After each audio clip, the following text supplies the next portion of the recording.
Ito may mga beautiful rocks tayo na ipinapakita dati, ngayon ay ipapakita lang natin ulit dahil sa para nagiging na lang background ng mga ng bago nating ipapakita ngayon.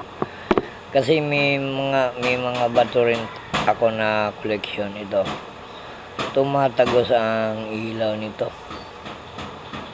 Yan. Kaso mahina yung lighter natin sa ngayon. Wag na.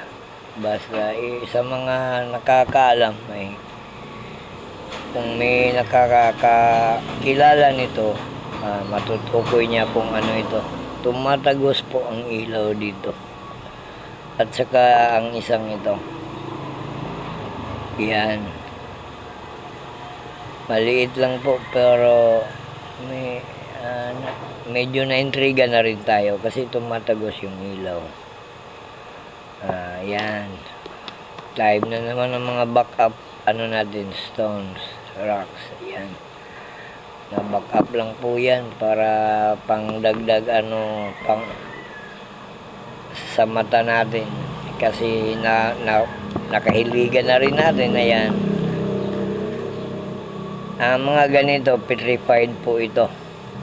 Katulad dito napakaganda ng kulay. Kung sa pag-aaral ito'y napakatagal na panahon bago naging ganito.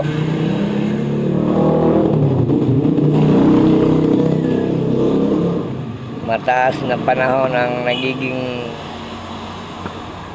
nito na ito ang naging resulta ng isang kahoy na nagiging rock.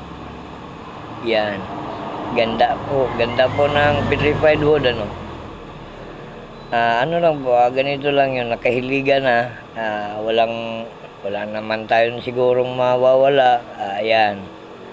Tago-tago lang pampalipas oras habang walang ginagawa. Meron tayong mga koleksyon na